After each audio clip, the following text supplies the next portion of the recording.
Good afternoon. How's everybody doing? I can't hear. A little louder? All right. It's good to have some more energy in the afternoon. Well, by way of introduction, my name is Raju Gulabani, and I spend all my life and all my time doing just three things. I work on databases, analytics, and machine learning. And since I only have, I guess, 59 minutes and 30 seconds with you, I'll focus on the first two, databases and analytics today. And how many of you made it to Andy's keynote by show of hands this morning? Few people. Okay. So you guys know that he talked a lot about databases and analytics.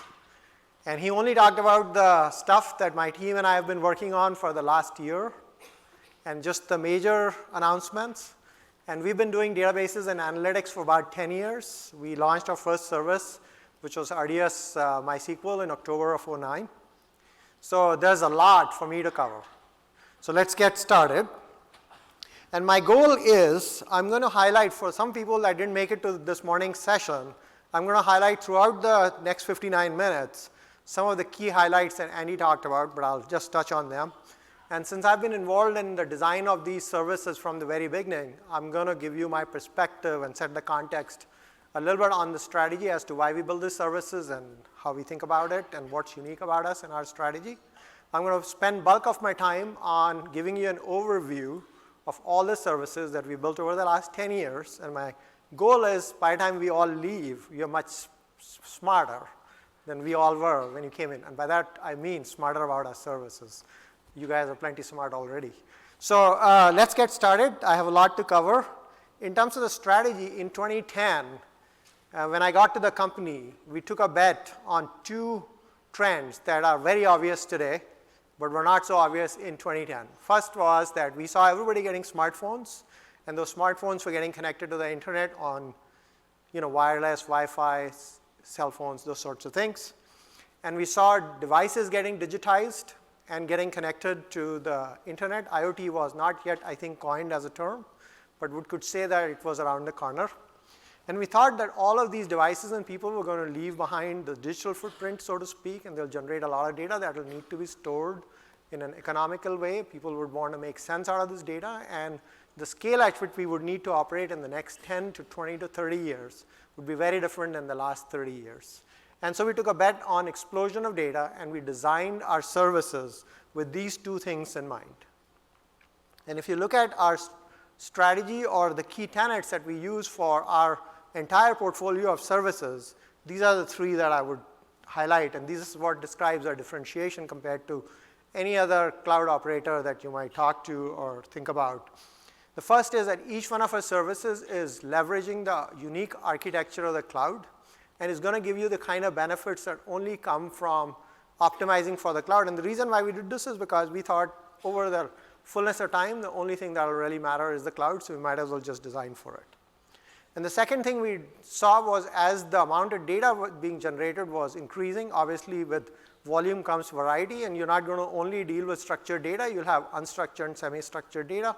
And of course, with that being the case, relational databases would not be the only tool in your tool belt to do the development of applications and customer experiences that you need to do. So we felt that we would intentionally take the approach towards building purpose-built databases. In those days, we didn't quite call it purpose-built. We said one size doesn't fit all, by which we meant relational wasn't going to be the only tool you had available, and then now we reframe it as purpose-built. And of course, the thing that is unique about Amazon is that we not only build databases, we actually run them. Our retail business, which is Amazon.com, is about a $200+ billion business now, is an application that runs on databases. And historically, we were an Oracle shop, and we will talk a little bit about that. And we knew from running those databases that these are hard things, pieces of infrastructure to manage, to patch, to support, to keep them available. And every time you lose sleep at night, it's probably because your database is choking up on something. So we felt that it would be useful for us to take the burden of dealing with all the muck and let you focus on what really differentiates your core business. So you'll find that all of our services are fully managed. And of course, we've been at this for 10 years. So we have a lot more customers doing extreme scale use cases than anybody else. So these are battle-tested services. and you're not going to be really doing the pilots on them. You'll be really using services that have been used by tens of thousands to hundreds of thousands of customers over the last many years. Okay, let me show you here all the services that I'm going to cover. These are all the services we've built for analytics, databases, business intelligence, and even the machine learning services in many cases are really useful for making sense out of your own data. So those all have bearing on how you make sense out of your data. And I'm going to start from a customer backward perspective. When customers like you talk to us, you're really trying to do one of these three major things. And I'm going to put all the services and give you the overview in the context of the work that a customer is trying to do. For example, they may be trying to use all the data they have to generate some insight or get value out of the data, or they may be designing a new internet scale application. Maybe it's a ride sharing application like the one that Uber or Lyft have, or something else. Or you may have existing applications and databases and infrastructure that you're trying to modernize and bring it from premises to the cloud. And these are the three things I'm going to start with and go through each one by one. Let me start with the first one, which is about analytics or making sense out of the data that you have. And here, as Andy talked about this morning, when you were dealing with data in the last 20 years on premises, you were probably dealing with gigabytes of data, and terabyte was really a very large data set. And if that was the case, you could generate all that data in your OLTP or operational databases, maybe behind an ERP application or CRM or another line of business application, and you could get yourself a data warehouse. Maybe it was a Teradata system or it was an Oracle or SQL server. And at the end of the day, when you had all your data, you did an ETL job. It was small enough data that got done quickly enough, and you got into a data warehouse, and then you ran some kind of a reporting tool. Maybe it was Cognos or it was SAP Business Objects, or maybe a little more modern tool like Tableau that you used with it to make sense of it. And as you got more data, you got yourself more data warehouses. But the challenge with that was that even at that scale, you started to have silos, and you didn't have a perspective that comes from being able to look at all your data that happens if it is all sitting in the same system. So our view is that now you're dealing with hundreds of terabytes of data. Many of our customers are dealing with petabytes and starting to approach exabyte data. And in that kind of a mode, this approach doesn't work. And as Andy said this morning, you got to go to an approach of, instead of a data warehouse, you go to a data lake. And S3 is the best data lake that you could have, given its scale it operates at, the durability it has, the availability it has, and the cost profile. You can pretty much put all your data into the data lake, and then you hang all of your analytics and data warehouse tools and even machine learning services from the data lake. And we have, for every imaginable use case that you will have for analytics, we will have a service which connects to the data lake, whether it's data warehousing or it's interactive query or operational analytics of log data, etc. And for each one of these, we have a service starting with Redshift, EMR, etc. And I'll go quickly through them at a high level. Let me start with Amazon Redshift. This was the first major data warehouse or analytics service that we launched at the very first reInvent that I came to. It was in 2012, right here in Las Vegas. We announced it. And we designed this service to leverage the architecture and scale of the cloud. And this was the first petabyte scale data warehouse that was launched. It was, whether it was cloud or on-premise, this was the one that could handle more data scale than any other system at that time. And we did that by leveraging the cloud architecture. We had a single cluster which could have up to 128 compute nodes. It's known as an MPP architecture, shared nothing architecture, which takes a query and makes it parallelized around all of the infrastructure in this cluster and lets you go very fast compared to your traditional data warehouses. And we were able to deliver in 2012 10x the performance of your traditional data warehouse, and we priced this at a low price of $1,000 a terabyte per year, which if you know about, as I'm sure many of you do, how this is priced at that time and even today, on-premises systems are priced at anywhere from $10,000 a terabyte per year, all the way up to 50 or higher. So this was 1/10 the cost, 10 times the performance, with the kind of scale that you could not get any other way. And our customers ate it up, and it became our fastest growing service, as Andy said, till Aurora came along in 2015. And it is today the most popular cloud data warehouse that is out there, is used by tens of thousands of customers, and we've continued to iterate on it over the last 7 years. And from petabyte scale, now we are at exabyte scale. In fact, it has a feature that we call Spectrum. We are also referring to it by Lakehouse, which allows us to directly query the data in the data lake for exabyte scale queries. And this morning, Andy announced the availability of a feature called Federated Query, which enables you to now query data sitting in your data warehouse in Redshift, also in your operational database like an Aurora Postgres or RDS Postgres. And over time, we will support other variations of relational databases so that you can do queries against not only your data lake or data warehouse, but also get real-time data that is being generated in your operational database and be able to do those kinds of queries which are giving you access to the most current data. It remains the fastest data warehouse on the market. And in fact, we announced 2 major innovations this morning that I'll quickly highlight. One is a new instance type called RA3, which really allows us to separate compute from storage so that depending on your scale needs, you can either scale storage or compute instead of having to do both of them together, as is the case today, which leads to some wastage of money for infrastructure that you don't fully utilize. With this approach, you can scale just the storage and pay for it.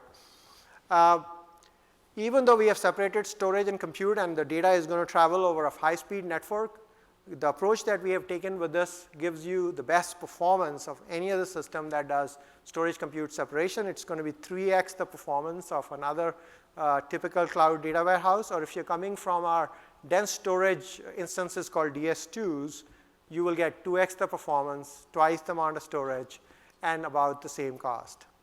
So this is a major innovation that's going to help you deal with the scale of data. And of course, as Andy mentioned this morning, if you look out around the corner for the next few years, the scale of data is growing very rapidly.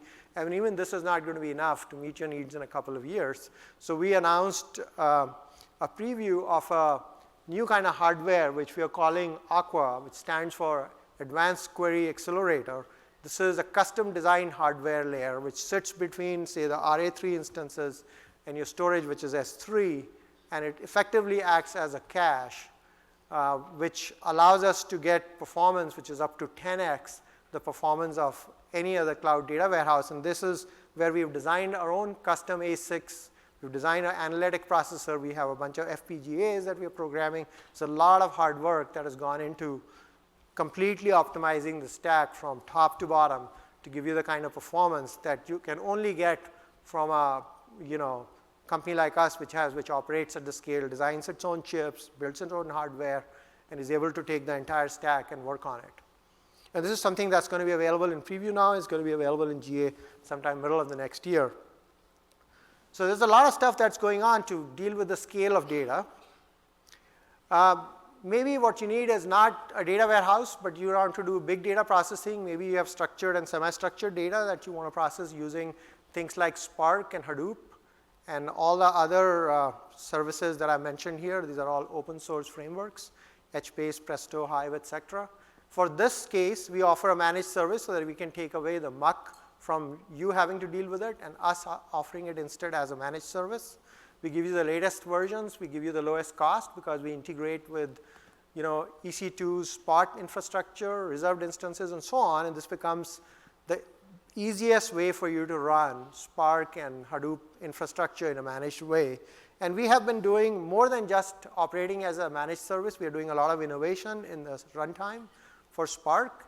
And today we offer the best performance of any other solution that you could look at from a Spark's perspective.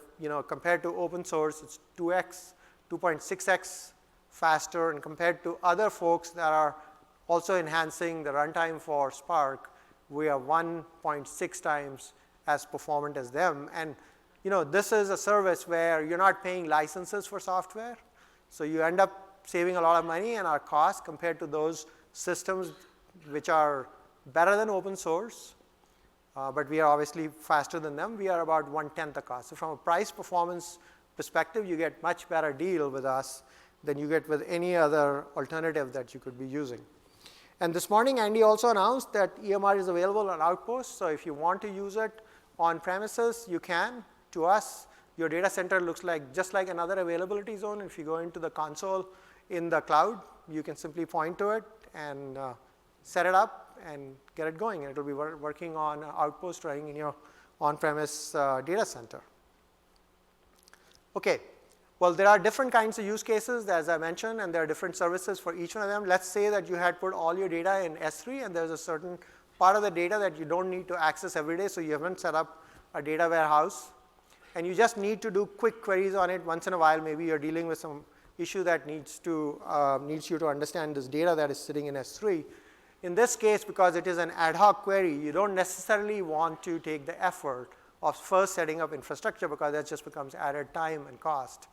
And so we offer you Athena as a completely serverless query service, which all you do is point to your data in S3 and start doing the queries. And it sets up the infrastructure behind the scenes as needed to make this possible. And until the last week, this was the only way for you to do this was with data in S3. And we have now expanded it with a federated query support. So you can now do Athena queries against not only S3 data, but really practically every data store that we have.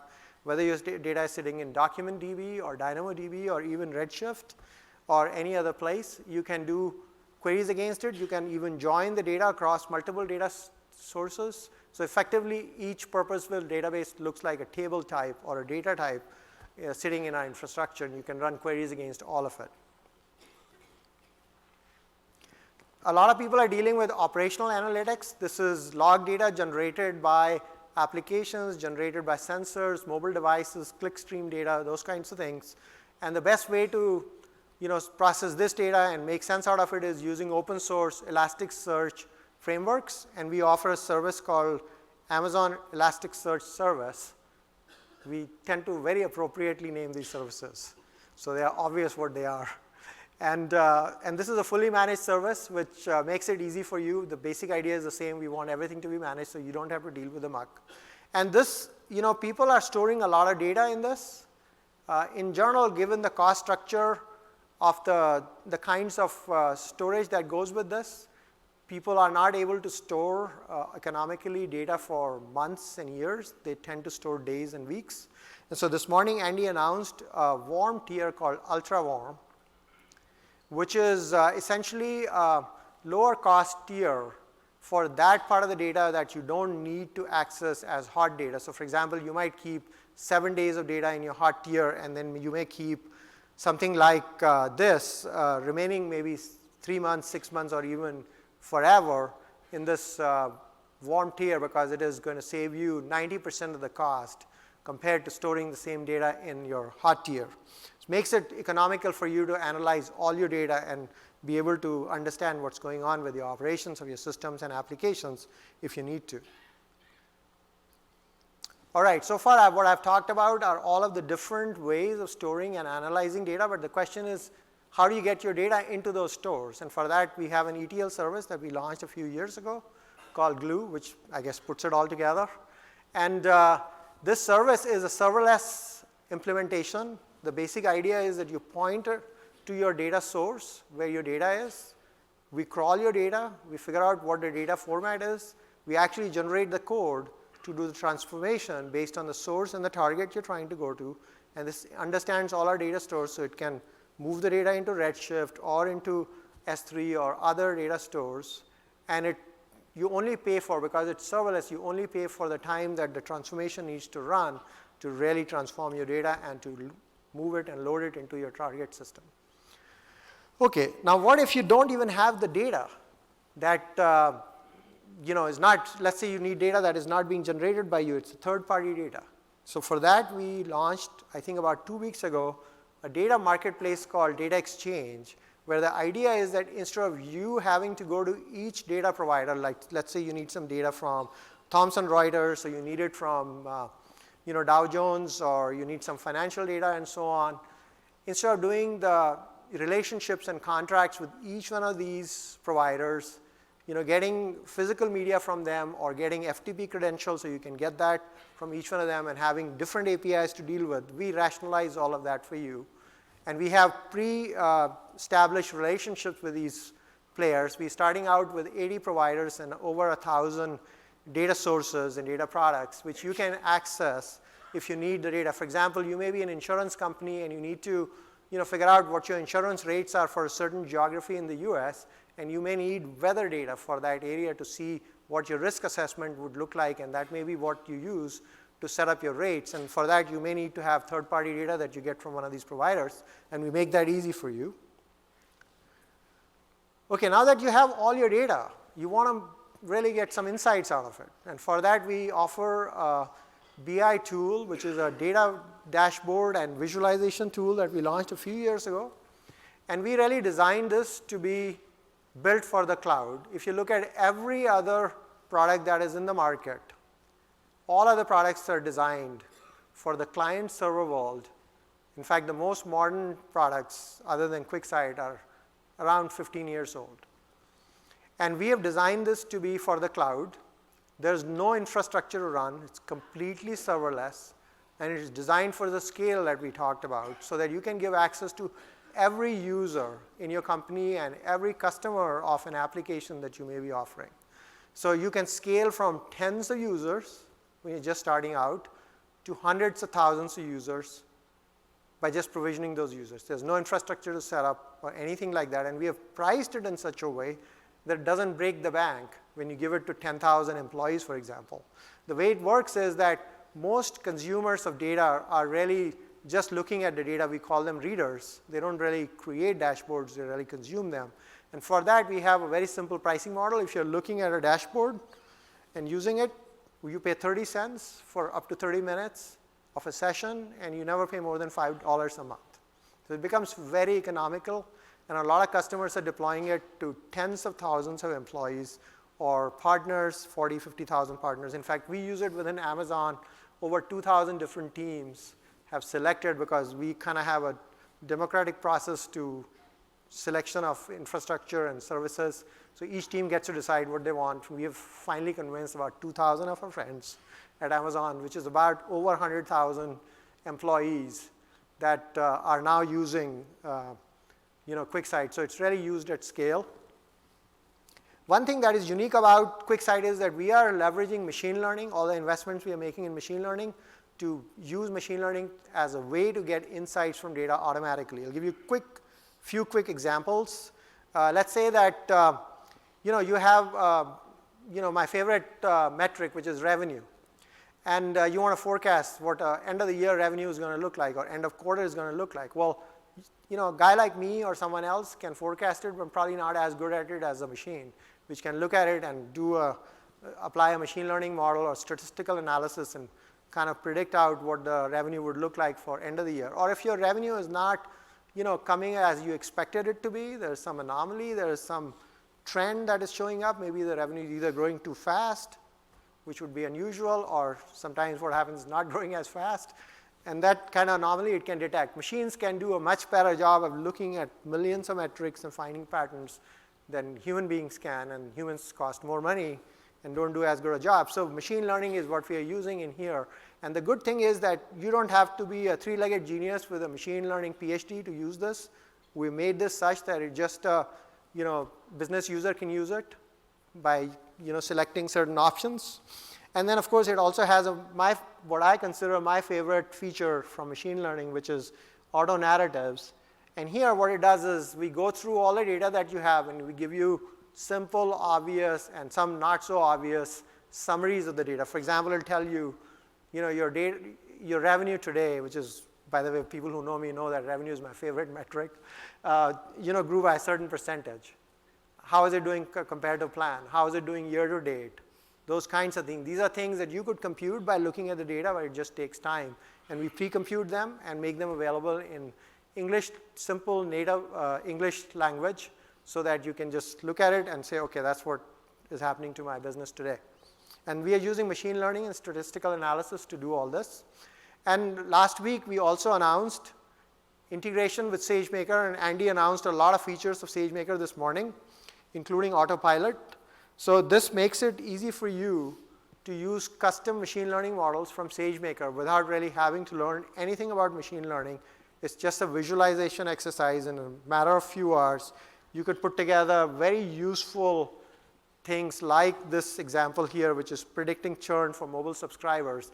This is something that previously would have taken you weeks and months. You would have to get data scientists and data engineers, build models, train them, deploy them, et cetera, and none of that is needed here. You can do inference or predictions right within QuickSight by the way we integrate it.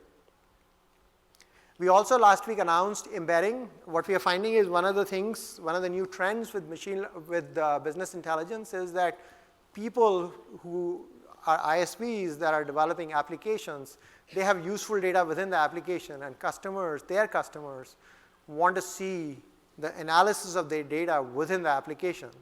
And so it's very easy because of the serverless nature of QuickSight to embed it into an application, and we have put together a bunch of APIs so that you can integrate it very easily, and there's no infrastructure to run.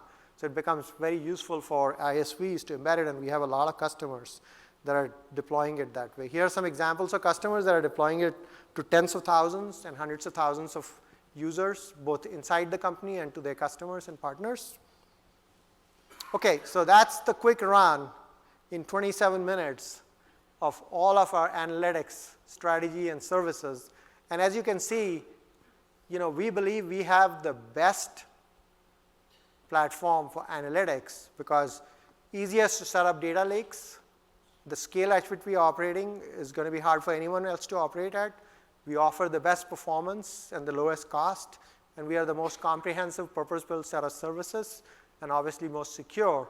And that makes it possible for you to do all your analytics on AWS using the service that makes sense for you. All right, let me quickly, here's an example of a customer that's gone from on-premise to using different services, Redshift, Redshift Spectrum, and so on. And let me go to the second project that I talked about where some customers are trying to build new applications with a new scale of data. And the difference here is that in the old days, if you were writing an application that was using a database, maybe you gave it to all the employees within the company, and there was, if you were a big company, a few thousand employees using it. And now these applications are really being used by tens of millions of users. A million is a small number now in terms of how this has to work. And the scale of data is much higher. So you're dealing with terabytes, hundreds of terabytes, petabyte, and exabyte, as I mentioned. Your user base is global, not just in a particular region. And of course, the performance expectations are much, much higher from your applications. And to do this, we have, again, as I mentioned earlier, we have purpose-built databases. This is something that Andy spoke at length, so I'm just going to quickly touch on it. Depending on the kind of use case you have and the kind of data you're dealing with, there may be a particular kind of a system that makes more sense for you than others. So if you're bringing an application from on-premises to the cloud, or if it's an ERP application or some other application where referential integrity is very important, then relational makes sense. But you may have other applications. Maybe it's a game that has a leaderboard in it. And it's okay if the data for a short period of time is slightly inconsistent because you're not dealing with financial data. And you may be optimizing for performance, and you may use an in-memory database like we have here, which is Elasticache in this case. And for each one of these cases, we have a purpose-built service, and I'll go through all of them in the next 29 minutes that I have. Let me start with Elasticache, which I just mentioned. It's really a fully managed service around open source frameworks. We started this out in August of 2011, so it's been something we've innovated for the last 8 years. And we started out with Memcached, which was a very popular system for caching data from databases. And then we introduced later on Redis, which has become a very popular framework for both caching as well as in-memory data stores. And we just offer you a managed service that you can use for those kinds of use cases. Let me talk a little bit about DynamoDB, which is a key value store that we designed in 2010 and launched in early 2012. The basic idea behind DynamoDB is very simple. Relational systems scale up quite well, but there is always a set of use cases, and these are more prevalent today than in the old days, where scale up is not good enough because you need to work on a scale where a single relational system cannot give you the kind of I/O, kind of size of data, et cetera. So we designed DynamoDB to be a data store or database with no scaling limits. You can think of it as create a table and just keep writing to it. And I have a customer in DynamoDB that in an operational data store has 1.9 petabytes, almost 2 petabytes in a single table. It's a massive scale. I have a customer that does 9.5 million requests a second on a single table. In fact, we use this for Amazon, and the Black Friday we just ran, or Prime Day that we do middle of the year, those all scale because of DynamoDB. And we announced, I think, in the summertime that we did something like 50 million, almost 50 million requests a second for just Amazon.com on DynamoDB. That's ignoring every other big customer we have. This is a massive scale system. So if you're designing a new application and you don't have the legacy of old databases that you're bringing along, you should look at if your application can be served with DynamoDB, because it'll give you the best performance, unlimited scale. It's going to give you the lowest cost of any other solution that you could have. And it's going to give you the kind of availability that's going to let you sleep at night, because your database is not going to choke because somebody all of a sudden is doing more I/O against it. Okay. Beginning of this year, I think in January, we launched DocumentDB, which is our document store. This is for those use cases where, how many of you use MongoDB for your, great, quite a few people. So this is for you. So what we did was we designed a managed service for all the folks that use MongoDB and gave them a fully compatible service, which is compatible with 3.6 version of the API. And it gives you much better scale, much better performance, 2x the performance of any other managed service you can get. And it's designed for 4 nines of availability, because it uses all of the infrastructure that we have designed for creating these databases of various kinds that we have. It gives you higher availability, greater performance, greater scale, and gives you full compatibility, and it's being used by many large customers at scale today. And this morning we announced the last remaining NoSQL database that is used by our customers, which is Cassandra. Andy announced it this morning in his keynote. And this is, again, the same kind of idea. We're giving you compatibility with a version of the API. So in this case, it's 3.11. And in this case, our customers told us that they love Cassandra, but they don't love managing it, particularly at scale, because it becomes hard to manage the number of servers you need to keep them patched up and so on, and to keep them available. So what we did was we eliminated all the servers. This is a completely serverless implementation. As you can move your application because it's fully compatible, and you don't have any of the pain of managing the servers, scaling them. You can get it on demand, much like we do for DynamoDB, or you can get some provision capacity if you know that you need a certain amount of capacity for your system. And it's very easy to migrate to this. Now, this is going into preview and will be available for general availability sometime early next year. So with this, we now serve all of the NoSQL use cases, whether it's Dynamo, MongoDB, or Cassandra. Let me now talk about emerging use cases that we are starting to see many customers do. So one of them is the graph database that we launched a couple of years ago.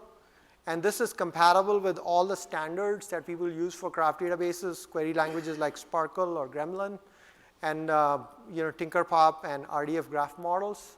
But the basic idea behind this, again, is that it's a highly scalable, fast, reliable system, because it leverages the infrastructure, database infrastructure that we have put together that we use for a lot of our services. This is becoming quite popular for wherever you have relations. So if you have a social networking application or recommendation engine or any other kinds of systems like fraud applications, fraud detection applications, this would become the right kind of data store to use. In fact, here's an example of Nike and the athletes, and here are a bunch of relationship with the sports they play, the fans they have, the skills they have. It's much easier to model this and to get a performant application by using a graph database for something like this. Let me now talk about another service that we announced at last reInvent and have launched since then in GA. And this is our QLDB database, which is a ledger database, and I'll compare this to blockchain just to give you a sense of when to use this versus another. Here, the basic idea is if you have an application that needs to keep track of every change that was made to the database in an immutable fashion so that it cannot be tampered with, then this is the database that you should use because we keep track of every change and we cryptographically verify that it's not been tampered with. And there are a set of applications that this would benefit with. You could also use blockchain for this, and I will talk about that. The reason why you would use a ledger instead of a blockchain is when you have a central authority you trust that can run the infrastructure, that you get much better performance, and you get the SQL interface for querying the data, which is going to be a lot easier for you to deal with. And here's an example of BMW that is deploying it for an application where basically when they sell a car, they want to keep track of the car in terms of, how many times it was refueled, what inspections were done, was the oil change done or not, and you don't want any of this data to be tampered with because when you're selling the car to someone else, that person wants to make sure that this car was maintained properly. In this case, BMW acts as a central trusted authority, so you could use this as an infrastructure for these kinds of applications. We're seeing emerging use cases for this kind of stuff more and more. And of course, you could also use blockchain, which we have a managed service for. We today offer Hyperledger and working on Ethereum, which is coming soon. We basically give you a managed service, and this you should use instead of a QLDB if you don't have a single central trusted authority. And there are lots of partners that are working on maybe a supply chain or something like this. And here's a really interesting example that one of our customers is doing where I'll go right to the end of it. Their customer who's drinking that cup of coffee wants to know the origin of the coffee. Which farmer did it come from? Was it roasted in the last 48 hours or not? And I think you will find folks like this in Seattle. So I'm not quite like that, but I love my coffee. So, and you can go check it out and see that this system would not have been tampered with, and you'll know that your coffee is being delivered just to your taste. Amazing use cases. All right, let me go into, I'm done with all the second application. Let me go to the third one, which is around modernizing your data infrastructure. And this is where Andy, very passionately talked about all of the problems that you have with the existing database providers, Oracle, Microsoft, that, have always been expensive. That's how they have 95% margins in their business. Those are proprietary databases. They have lock-in because, as my boss says, you date your hardware vendor, but you marry your database vendor because these things tend to be sticky to your applications. Really hard to replace the database. So once that happens, they keep on increasing your prices, punitive license terms. As Andy gave example this morning, in many cases, you bought the database from them, and when you bought it, you could run it anywhere you like, and all of a sudden they've revoked your license to run it in AWS. So those sorts of things are challenges for customers, and as Andy mentioned, we don't ever meet a customer that says, I want to stay with these old database providers. Everybody is trying to get to something modern, something where they have more control over their destiny. And with that in mind, our customers asked us for, and we launched after 5 years of work in 2015, our own commercial grade database called Aurora. The first version was MySQL compatible in 2015, and then later on we've launched the Postgres compatible version. And the basic idea here is 100% compatible with the open source API, so there is no lock-in. You can leave if you don't like what we offer. You can always take your application to some other MySQL or Postgres data store provider. The beauty of this is that we did a lot of innovation that I'll talk about, which causes it to be, for the same hardware, 3 to 5x the throughput. So in case of MySQL, you could get as much as 5x the performance of vanilla MySQL. You can get 200,000 writes a second from our largest instances that we offer, and 500,000 reads per second from the largest instances. And this is much more highly available and durable because of the architecture we follow. We built a completely new storage service for database optimized workloads. So this storage is intelligent and knows that all the writes that are coming to it are coming from databases, not from any generic application, and it uses that to optimize and reduce the amount of traffic that has to happen over the network to give you much better performance. And every time you write to your database, we make 6 copies because we are afraid that we might lose your data.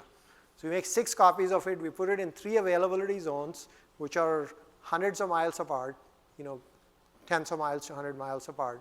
So you never have any risk from durability point of view or even availability point of view. And then we have read replicas. You can have up to 15 read replicas. And they don't talk to your master, which is traditionally what happens with replicas with masters. In the traditional system, they put a load on your master. Whereas here, they read from the shared storage. So you're able to get much better performance. And you can do something like 200,000 writes. And with 15 read replicas, 7.5 million reads a second, which is a massive scale for a commercial style database for OLTP applications. And last week, we also announced integration of machine learning into Aurora and Athena, which makes it possible for you to use your standard SQL queries to do inference. For example, if you want to do fraud detection, you can do that by simply writing the queries, and fraud detection models will come in from SageMaker into the system without your having to learn much about machine learning. All right. So now the question is, if you want to move to Aurora or to open source databases, how do you do it? If you have your data on-premise or running on EC2, how do you move it from on-premise to AWS? And if you want to go from, say, Oracle to Postgres or MySQL Aurora, how do you do it? For that, we have a service which is appropriately named again called Database Migration Service. And it does 2 things. It moves your data. It also converts your schemas and your stored procedures and all that. So if you have a Oracle database and you want to go to Postgres, not only will it move the data, but it will also be able to convert your schemas and your stored procedures so that you don't have a lot of work to do. You'll have still some work to do, but probably 80 to 90% of the work can be automated through these tools. And this is something that we've had for many years.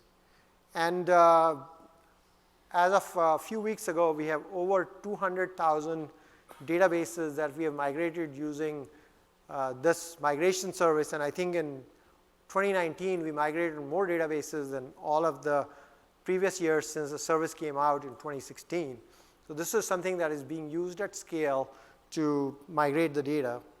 The scalability of the AWS services are really important from a security perspective. Our Oracle environment was not able to scale to meet all of our demands. Relational databases were a great technology in the 90s when they really came to the fore in the tech industry, and Amazon used them very successfully many years.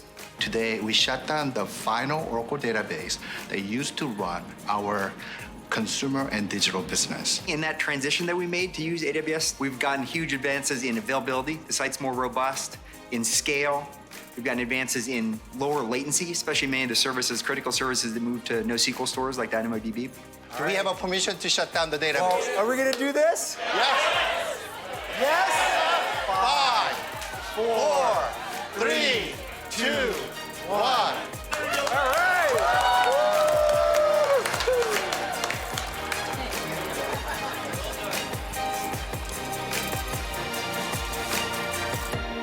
So this was a celebration for turning off the last of our 7,500 Oracle databases that we used to run our company on. Now we don't have them anymore.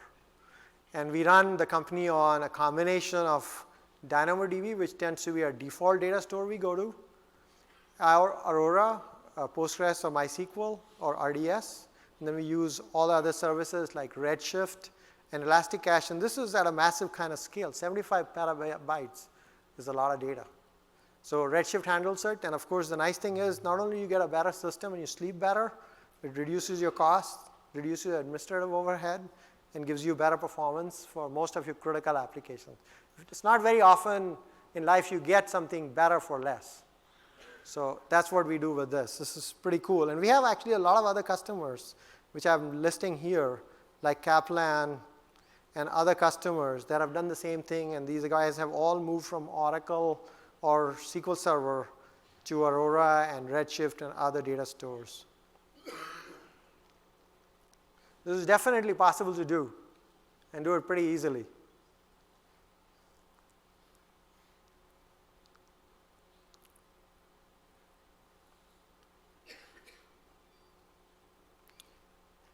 Okay, so that was about taking your infrastructure, which was old and creaky and expensive, and modernizing it by taking it to open source and commercial open source databases like Aurora. And let's say that you were already on some open source database already, but you were running self-managed. Let me show you how we can do that here as well. I've spoken to this a little bit, but let me just highlight the key points. When you're running the database yourself, you're dealing with all the hardware and software installation, you're dealing with all the patching, and as I said, this is all the muck that doesn't really add that much value to your business. So that's why we offer managed services. In fact, the first managed service that we ever offered was in 2009, October, when we launched RDS. We initially launched the MySQL version, and our customers loved it so much that they asked for us to do that for pretty much every other version of the database that they were using. So we, in 2011, came up with Oracle. In 2012, we introduced support for SQL Server. In 2013, we did Postgres. In 2014 and 15, we did Aurora MySQL, and then we did Aurora Postgres. So this is a fully managed service, and it takes away all the muck. And the nice thing about databases is that keeping them available is a hard problem.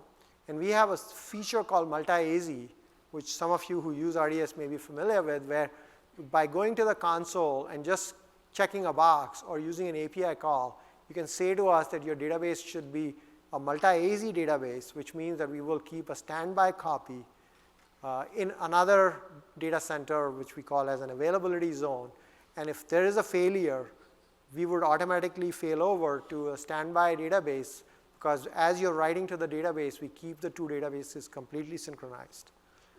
And it just makes it easy for you to get the kind of availability, 99.95 availability with RDS, and with Aurora you get 99.99. And this is something that happens because we take care of the muck behind the database. Let me also introduce today a new feature that Andy didn't talk about this morning. And this is just becoming available this afternoon. This is called a RDS Proxy. And here the basic idea is that as you're scaling your applications, database tends to become the bottleneck, and in many cases you need to keep a lot of connections open. And this is becoming more and more prevalent when you're doing Lambda-based serverless applications. You have to open a lot of connections, and these connections can be pretty expensive from a memory and processing perspective in the database. So what we're doing here is offering a layer between your application and the database, which is fully managed by us in a serverless fashion, so that you are able to scale the number of connections that you need. They go to the proxy, and then proxy has a smaller number of shared connections to the database, which makes it a much more optimized way to do it. In some cases, you may even be able to downscale your database because you don't need as many connections on the database and save money in the process of doing this. Another benefit you get from the proxy is that if you're using multi-AZ and there are failovers, the way failovers work is that we have to do a DNS lookup to find the endpoint that we just made available on the standby, and that can take somewhere between 30 to 45 seconds. But because we have a proxy here, that goes down to up to 10 seconds. So it increases the ability for you to fail over at a shorter time. If that's important to your application, it gives you scalability in your application from a connection management perspective, and it also gives you a place to keep your database credentials in the secret manager and with IAM, so that you don't have to have those encoded in your application and creating risk from that perspective. It's fully managed. There's nothing to provision, patch, or manage. And Andy also announced this morning that we are making the RDS preview available on Outposts, so you can now manage databases on premises as well using the Outpost infrastructure.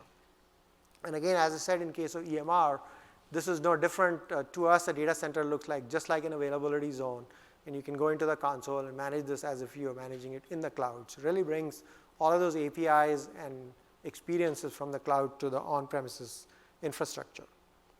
Okay, so with that, If you have different kinds of databases, here's how you would think about moving to the different. Let me give you a guide here. If you're starting from all of these old-style commercial databases like Oracle or SQL Server, or even MySQL or Postgres, you go to Aurora or RDS. If you're starting from NoSQL stores like MongoDB, Cassandra, Redis, etc., or Memcached, you go to the purpose-built databases, starting with DynamoDB, DocumentDB, and so on. And if you're starting from Hadoop infrastructure, which runs on-premise, there are equivalent services for that as well. And let me end with this chart, which gives you, if you will, a recipe on how to do this and how to think about going from one kind of application that you might have, existing application with an existing data infrastructure, to what is available from us. If you have an existing application, I bet it is running, 80% chances it's running on relational databases. And you should go to Aurora as your first choice. But in some cases, our customers do it in stages. And they first go to the like database on AWS. So if they are coming from Oracle, they may stage it on RDS Oracle. Or if they're coming from MySQL, they may stage it on RDS MySQL as first stage. And then the second stage, they do the migration to Aurora, which is much, much simpler in case of MySQL and Postgres because it's the same API. In case of Oracle and SQL Server, it's a little more work. So people do that in stages. But your target should be Aurora if you're coming with an existing application with a relational database. If you're writing a new application, you should look at DynamoDB. Chances are that if we can run Amazon.com on DynamoDB, I suspect more people can do it too. And it will give you the kind of availability and cost structure that would make you happy. If you're coming from and need an in-memory data store and coming from Redis or Memcached, you would go to Elastic Cache. And then if you want an application which is an emerging application, I suspect it's a new application where you need to keep track of every change made to your data store, like I was talking about in the BMW case, then you want to use QLDB. And if it is something where you don't have a single central trusted authority, like was the case with Nestle, the coffee example I gave, then you may want to consider using managed blockchain. And if you're coming from a data warehouse like a Teradata, Oracle, Vertica, any of these old style traditional data warehouses, then you want to target Redshift. You want to put all your data in the data lake. You want to use Redshift and Redshift Spectrum. And you want to use QuickSight with all of these. In fact, one of the nice things about QuickSight is that it's completely serverless. If you use it with Athena and your data is sitting in S3, there's no infrastructure. S3 really kind of is like your data warehouse, if you will, in the old way of thinking it. And if you're doing ad hoc analysis, you would use Athena and QuickSight. If you want to do Hadoop, Spark, you would use EMR. And if you're doing operational analytics with Elasticsearch, you would use a fully managed service with Elasticsearch service. Okay. All right. That's all I have to share. Thank you. I'll be around if you have questions.